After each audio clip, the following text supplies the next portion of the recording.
So, hello, my name is James Pratt. I am the VP of People at Gravity Payments over in Ballard. I'm curious, who's heard of Gravity Payments? Yay! I'm going to tell you a story about how I became a silent superhero and what a silent superhero is. And I think if you were to look at my life, you look at my LinkedIn profile or my resume, or you look at my Facebook feed, I think you would see lots of things that we are supposed to achieve and strive for in our lives. You know, I'm married, I have kids, I'm the VP of something somewhere, right? Or a title. And in that respect, I've been very lucky in my life to get to that place. But on this journey, there was something I could never quite figure out. So when I would work, most of the time, I would be able to kind of like get stuff done. I'd have all these really good ideas, and like I'd just be kind of crushing all my colleagues and just like outworking everybody. Then it would vanish, just disappear, and I'd have these periods where I cannot get anything done right now, and it was so frustrating. And I always wondered, like, what would life be like if, like, I could keep in that state where I'm getting tons of stuff done. So go back in time. I'm a computer science graduate, which is, I think, a somewhat unusual starting place to end up in the HR profession, especially when you consider almost everybody is trying to go in kind of the other direction, right? Everyone's trying to become a software engineer. Well, I'm qualified to be one, and I choose not to do that. So, you know, I went to college, graduated with computer science, founded a company coming out of college. Company got acquired. You know, lots of things kind of going really well in my life. I get a job at Microsoft. They're kind enough to move me out to the Pacific Northwest. You know, life is going very, very well. In 2010, an old friend of mine recruits me to go work at HTC. I saw somebody here with an HTC badge. Hello. Then in July 17th, 2012, I woke up in Harborview Hospital. So I woke up in the morning. I had when they checked me in, a 0.35 blood alcohol level. And, you know, I was kind of sat there a little confused because, like, I'm a successful executive with a big team and lots of responsibilities, and I have a wife, and I have, you know, like, all these things we think are important. And after a while, one of the nurses came by and asked me a question. And this question was the first question that changed the course of my life. And the question was this: do you think you were trying to kill yourself? And that's a question that's pretty easy to laugh off, right? Like, no, of course I wasn't. Except I didn't. I sat and thought about it for like a few seconds, and I had to say yes. And I broke down, and I cried for like an hour. Hadn't cried probably for like 15 years, probably more than that at that point. And just wept as this realization that this story that I was portraying, this confidence, was masking something that was just very, very broken on the inside, very confused, very scared.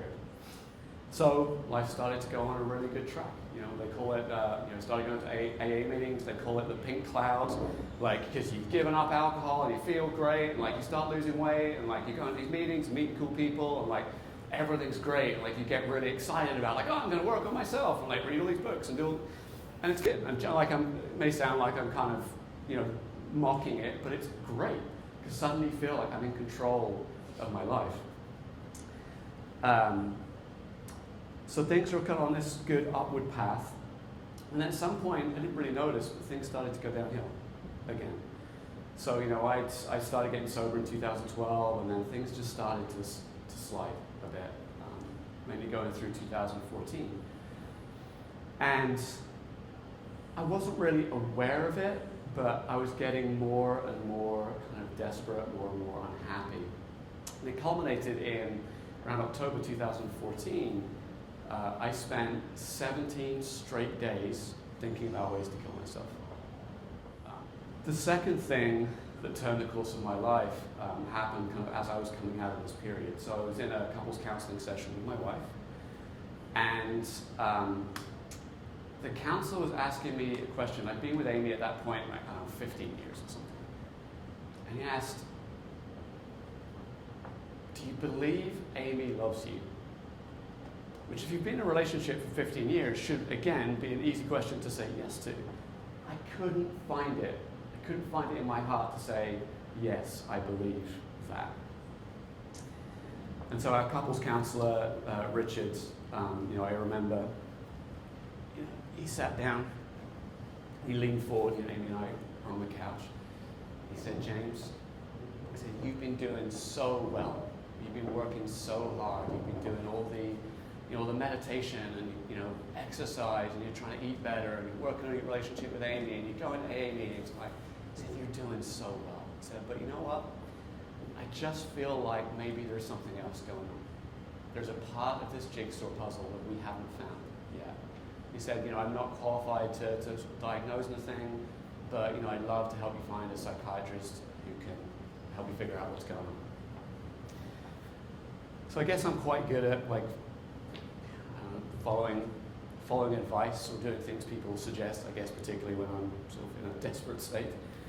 And so I went to see a psychiatrist and didn't really know what to expect, but she asked me a whole bunch of questions. I didn't really understand the questions that she was asking. They didn't make sense. And she said, hey, can I call some people, who are around you in your life, like family? Can I, call Amy, like maybe some of your friends? And I was like, yeah, sure, I call them. So she did that. The next time I saw her, she sat me down and she said, so what I think's going on is that you are type 2 bipolar. So it kind of explains some things, right? It explains, those periods I have where I'm super energetic and get tons of stuff done, a lot of that was probably mania or hypomania, right? That times when it evaporated and I just didn't really feel like doing much of anything, that was the depression. So it kind of started to explain some things to me. And again, life got on a pretty good track. But what I now know and what I now understand is that life will never be normal for me. My life is always going to be a little bit of this, right? So in addition to kind of learning to manage this thing, I'm also going to have to learn to accept that I have this thing going on, right? It's part of me. So now I'm living with a mental illness. And I call it an illness. I know some people are like, well, we shouldn't call it an illness. It's an illness, right? It's something that is going to be with me as long as I live. It's not going anywhere. Around this time, I made my transition into the HR world. I kind of realized I had this passion for people and building organizations and helping to build culture. And what I've come to realize is that we're not talking about these mental illnesses a lot. There's not good resources out there for people to get educated. 1 in 11 people have anxiety and depression. 1 in 40 people have bipolar, right?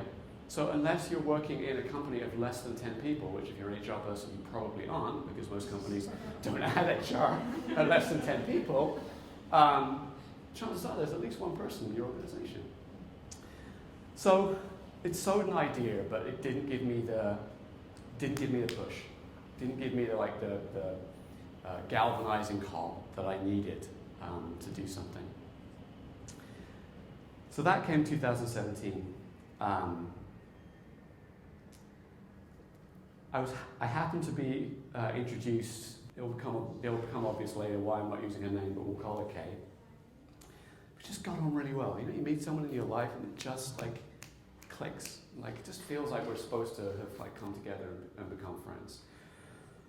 So we got very close, and come the summer, she, it turned out, had lived with depression for most of her life since she was a teenager, and life started to get really hard for her. And unfortunately, life started to get worse and worse. We, back in the summer, she called me up. We had a conversation. I was at one of my kids, not their birthday party, but another kid's birthday party. And we talked for 3 hours, and she was talking about how she just wanted to be well. She wanted to be normal. She didn't know, should I go this route or that route with kind of drugs and medication and treatment and things And Thanksgiving 2017, she died by suicide. And as you can tell, that still hurts. And I only have one regret, and my only regret is that if I could have been with her 5 minutes before she died, 15 minutes, 30 minutes, whatever, not trying to stop her, because that was her path at that point. At that point, it was locked in. Just to tell her I loved her, just so she knew she wasn't alone. She was dying, knowing that she was loved. That's my only regret. But I went to her memorial service, and at her memorial service, there was 2 hours of stories about this brilliant, funny, beautiful, energetic young woman who had all these great projects and was such a good friend, and she was always there for people. And those things were all true. Like, she got me through some tough times that year too. But there was a big part of the story that was missing. And the story was her battle with depression and the fact that she died by suicide. And I also understand her family's reasons for choosing to do it that way, but it's just an opportunity missed, right? An opportunity just to talk to some people and tell them some things about, life can be really difficult, you can struggle with these illnesses, and they don't always have to end up there. And actually, it's one thing I really want to say. Too often when we talk about depression, we talk about suicide at the same time. And I know people who've lived with depression for like 40 years, and they're still alive, right? And one of the reasons that they're still alive is they're managing it really well. They're not talking about it, and that's why we don't know. That's why we don't know there are these people out there who are living these lives, healthy, productive lives, managing a chronic illness. And so, that was when I decided I was going to launch my podcast, Silent Superheroes. So Silent Superheroes tells the story of people like me, people like my friend Kay, like some of you in this room, who work every day. You put on your jacket and you do up your tie and put on your spectacles, right? And you go to work and you pretend that your life is just like everybody else's, but it's not. Like Clark Kent, like Superman, like you're fighting a battle every day. Like, in the spirit of complete transparency, I had a really shitty day today. Like, I really struggled to get anything done. And I had one of those like, I've got to find a way to kind of go give a presentation this evening, right? And not because like I'm nervous about doing it, like I don't mind getting up on stage and talking about basically anything, right? Hopefully that's obvious. So I want to just play you a couple of excerpts. And the first one, the guest is called Amanda, and Amanda works as a pharmacy technician. This excerpt, it's about a minute and a half. She's going to talk about one of the points on her journey to getting diagnosed with bipolar. In our apartment, there was this teeny little fake patio, right. And I was so happy. Uh-huh. I was like, "This is the pinnacle of my life." Uh-huh. And so I went and I stood out there, Mm-hmm. and I'm like, I could jump. Yeah. And I'm like, I must have been out there a good minute. Yeah. I could totally jump. And I was like, and Catherine will sleep through it all. She'll sleep through the night. We're good. Yeah. And I'm like, She doesn't say anything. Somebody finds me on the street, calls 911, they cart me away. well, then more than that, I'm like, oh, my husband's on the plane. He's already on the plane to get home. Yeah. So we're in So she'll be home. and it was like, and it was horrible. Yeah. And I was like, he's gonna be so mad at you Mm-hmm. that you did that. Yeah. And that's what brought me back. I was like, I was out there. Yeah. I don't know if I've even told him that either. Yeah. Probably should apologize. But yeah, it was so dangerous. Yeah. After being on the balcony, Amanda didn't get help right away. In fact, she lived with the cycle of mania and depression for another 2 years, until her depression overwhelmed her instincts as a mother, and that put her on the path to get help. So I think what that illustrates is, so Amanda's bipolar, like me, and that kind of mixed, like you can be super up and super down all at once, and that like, this is the greatest day of my life, I'm going to kill myself, which seems very counterintuitive. But I think the key thing is that from talking to people, what I've learned is that people wait too long to seek help. Things have to get pretty bad before a lot of people go talk to a psychiatrist, talk to a therapist, talk to a counselor. And I have some pet theories about why people don't want to go. But the key thing is, and I now tell people, if you feel like there's some pattern of thought in your brain or some pattern of behavior is feels like it's just not normal, it's kind of like outside of ordinary, at the very minimum, just talk to a friend about it, right? And find out, is that how other people operate? But ideally, go find somebody, a therapist or such, to talk to. So the second clip we're going to hear is, again, from Amanda. And this is in the work domain. And as I said, she's a pharmacy technician. So she works in the healthcare field. She works with doctors all the time. You would think that in that scenario, somebody who's kind of been open about their bipolar, would get good support and care. So let's listen in.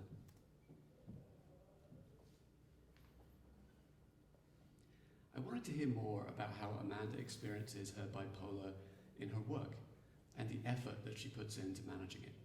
Work for me is a huge downer, because what I do is so task oriented. Do it this way, you have to be perfect because you can't make people sick. But I am sick, that's a whole other conversation, but it must be correct, and that's fine.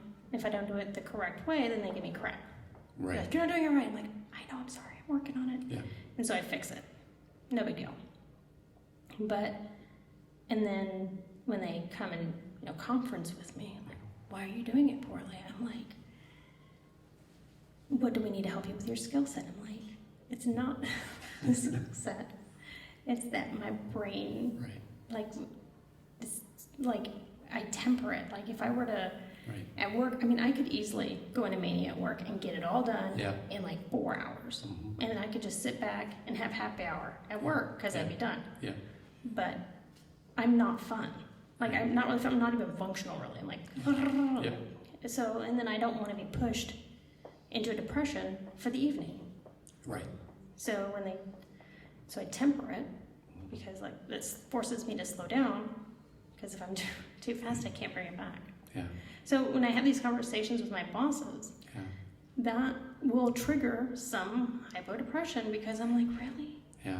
I'm such a horrible person. I should be faster. I should be able to communicate with people better. I'm why am I like this? Why am I like this? I'm So are you, and I use the expression out, are you out with your... My bosses know, and they know I'm on my meds, but I don't think that they realize how intense it gets. Mm-hmm.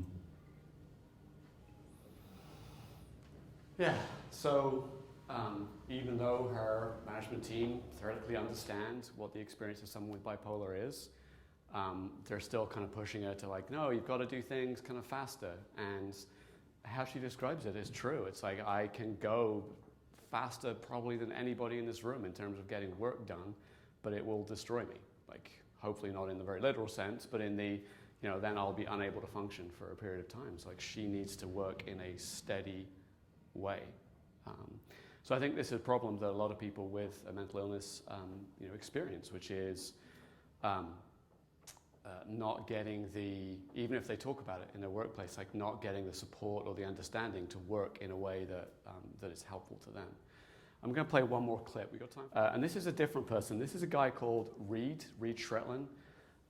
He actually just finished, he did a walk from Kelowna, BC, Canada to Vancouver or something like that, called the Stigma Stroll, raised $6,000, $7,000, which was cool.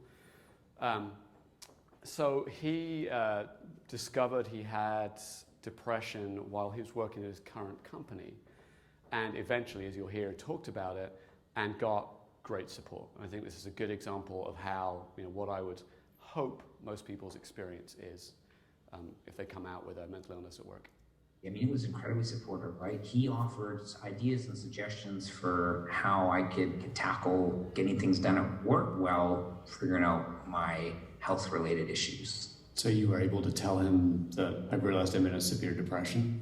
I mean, not for a long time. No, it took a while, but I was able to tell him, hey, I've been kind of nauseous for like a week and I don't really know what it is. And he was like, no worries, man, take a day off, go from home. And so again, because for me, it was actually physical symptoms that led me to then understanding the mental symptoms or mental things that were happening. And it was actually not until a little while later when I'd been kind of investigating or working on these physical symptoms of nausea that I went and sent an email to all 4 of the leadership teams. I just said, hey, like kind of Reed's health update, here's where I'm at.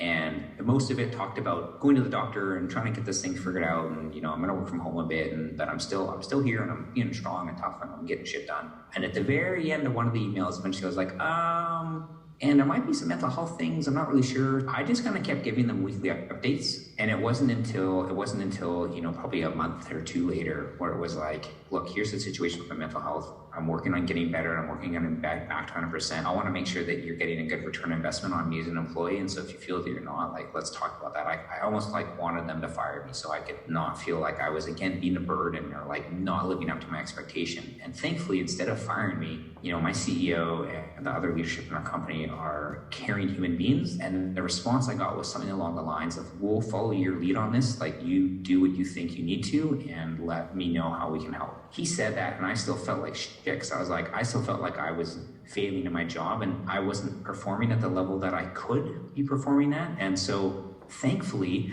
after a few months of this struggle, I think my CEO and their leadership team recognized that my mental health challenges aside, having an operations manager that isn't in head office and works so far away physically and time zone wise, maybe this was just a bad fit. And at the time, we had some opportunities show up to fill a job role of a customer success manager, which is also a job I've done. So that was Reed's experience. So notice how he was able to talk about his physical health, right? And that helped him work up to talking about his mental health. And the support he got was like, hey, we'll take your lead on this. You tell us what you need and what works for you. And then ultimately, they placed him in a role that suited him from a location perspective, but also from a mental health perspective. And that's one thing I've learned from doing this podcast is that the right job can either exacerbate your symptoms or it can actually help. For example, I talked to somebody who has ADHD. He works as a system engineer. And one of the things he struggles with is like prioritizing, figuring out which thing to focus on, right? If you're a system engineer, it turns out that the inputs for your work are a bunch of prioritized tickets for like, hey, this server's on fire, fix this server, like P1, right? And so that work actually really helps him manage his condition. All right, so what have I learned? I made this point earlier. Like, don't wait too long. If any of you, feel like there's a joke in AA which is like, if you are wondering if you're an alcoholic, you probably are. But like, I would extend that to say like, if you're wondering if you're experiencing depression, there's a chance that you are. Like, go talk to somebody about it. Like, it's better to know and to manage it than to not do. Even the people that have been brave enough to come forward for the podcast, often they'll say at the end, thank you so much for giving me a chance to talk about this. I never talk about it with my family, with my friends, with anybody. And so, this is something we need to work on. We need to have more of these conversations to create more space for other people to talk about it. What you'll hear if you listen to the podcast is figuring out how to manage a mental illness. I don't know, you could call it juggling, you could call it a tightrope, just something that's very complicated is kind of the point. You might need to try sort of different medications. You might need to like try different therapists or psychiatrists because the first one you find might not be a fit. By the way, people often ask like, how should I pick a therapist or counselor, etc. My top tip to that is like, do you feel comfortable with the person? If yes, continue. If you don't, then find somebody else, right?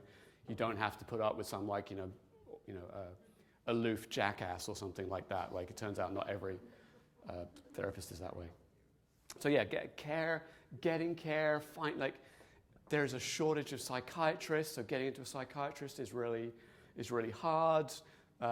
Doctors don't do a good job of talking about what potential side effects are of medications. You start taking something and like start feeling weird, in some particular way, and you don't know that that was going to happen because the doctor didn't explain it to you. So like, I'm trying to advocate for like, if you think you might need care, go get it. Just know it's hard too. It takes work and effort. And as I just said, the right job helps.